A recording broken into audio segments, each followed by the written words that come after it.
Next up, in the featured fight of the evening, we have Santiago Ponzinibbio taking on Daniel Rodriguez. This fight has a decent amount of line movement as well. Nothing dramatic, nothing spectacular, but this opened at dead even.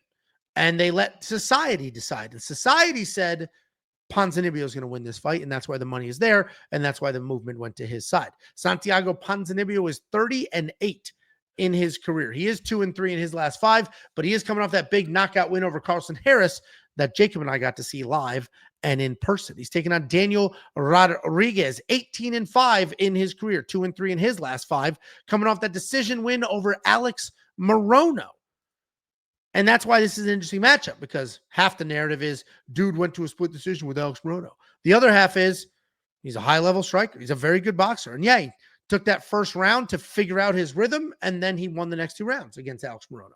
The reality is Daniel Rodriguez is a good boxer. He picks his shots well.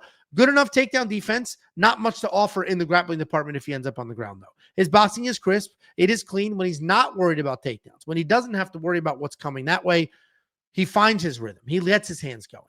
But when he does worry about the takedowns, he can fade a little bit in fights because he's constantly working and worrying about what's coming his way. Overall, 90% a striker, but his striking is pretty good. He's coming off that decision win over Alex Morono, where it took him a full round to figure out Alex's striking cadence so that he can do what he needs to do.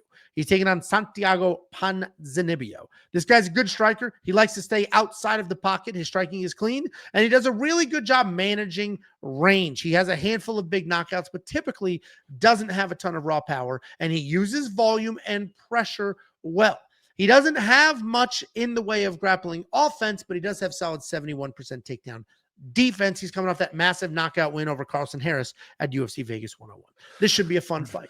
Doesn't matter for the division in any capacity whatsoever, but it's 2 guys that are just going to bang it out on the feet. This is officially a slug fight. I don't expect it to be highly technical. I don't expect to see anything slick. I expect to see just good old-fashioned slugging around, bombing. And that's what we're going to get. And I think Daniel Rodriguez wins that fight because I do think he's a little cleaner and a little faster. Ponzinibbio probably has the bigger raw one-punch power, but Daniel Rodriguez is a pretty durable guy, and I think he's just going to land the cleaner shots, land the better shots, and land them more often.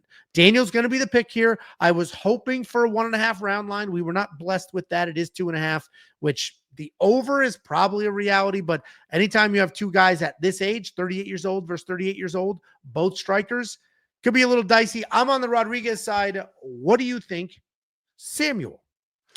Yeah, I mean, talking about the matchmaking here, both of them being 38 years old, getting paired up here, this is just a fun fight. This is like Matt Schnell and Jimmy Flick. Doesn't really matter. Neither of them are probably going to go on to do like amazing things as far as in the division status, but it's fun. And I enjoy when they start to put these people that have been around in the promotion for a while against one another rather than just, the constant narrative. Let's feed them to a 25-year-old prospect who's 13-1 with 12 finishes in a row. And so as much as it's easy to bet on them, like Zhang Minyang beating Anthony Smith's ass in front of his entire home crowd and then playing this beautiful montage for his retirement, this is a more appropriate matchup as far as having competitive fights. In this matchup here, I think it's going to be either, if we're talking specifically finishes, Daniel Rodriguez early, because we've seen Santiago Ponzinibbio multiple times get caught early in fights. And yes, he finds ways to fight through it.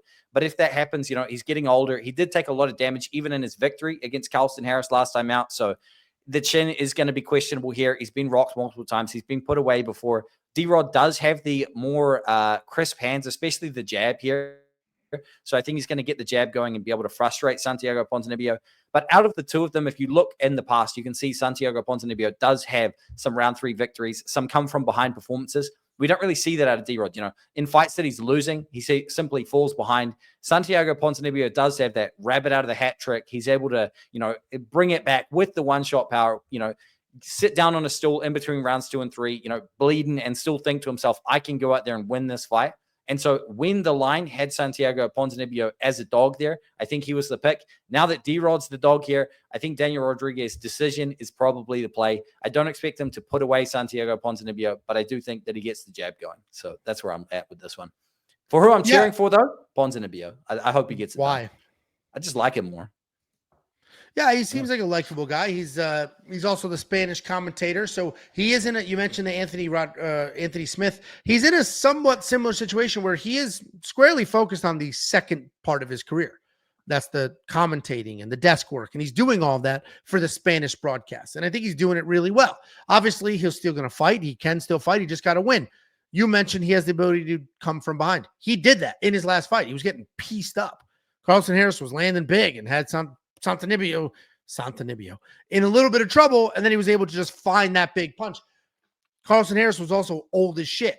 So, to your point, it's a valid point for a guy that's not like highly intelligent, that doesn't make a lot of good points. It is a valid point that UFC is typically just railroading your career, but they seem to be giving Ponzinibbio appropriate matchups given his age. But we'll see how this goes. I am on the Rodriguez side. DraftKings Fantasy, probably fade in both sides of this. Santiago might be the only side that really makes sense because Daniel Rodriguez, while he has the cleaner boxing, the better boxing, I don't know if he's going to knock out Ponzinibbio. And if he doesn't, this is just strikes. And I don't think it's going to be enough strikes to be putting up, 90 to 100 points in a win. I'm going to have to dig into some of his other fights where he won, including his last one, to see how many points did he put up in a back and forth sort of stand-up heater. We'll see where that goes. Daniel Rodriguez is my pick. Plus 110 as it sits today. If you do want to check out every single pick, every single bet, every single tool, our round line leans. We give you every single round line on the card, and we tell you if we like the over or the under for those round lines. We have another tool called the Prop Hunter. The Prop Hunter is going to give you all the specific data points you need while finding prop bets. You're going to see how many takedowns a fighter averages, how many they average in the UFC versus out of the UFC.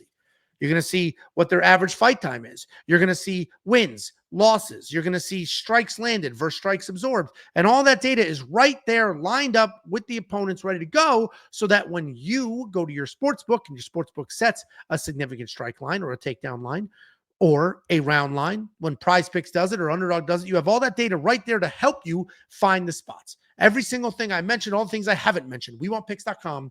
Click Become a Member at the top at $10 to unlock all of it.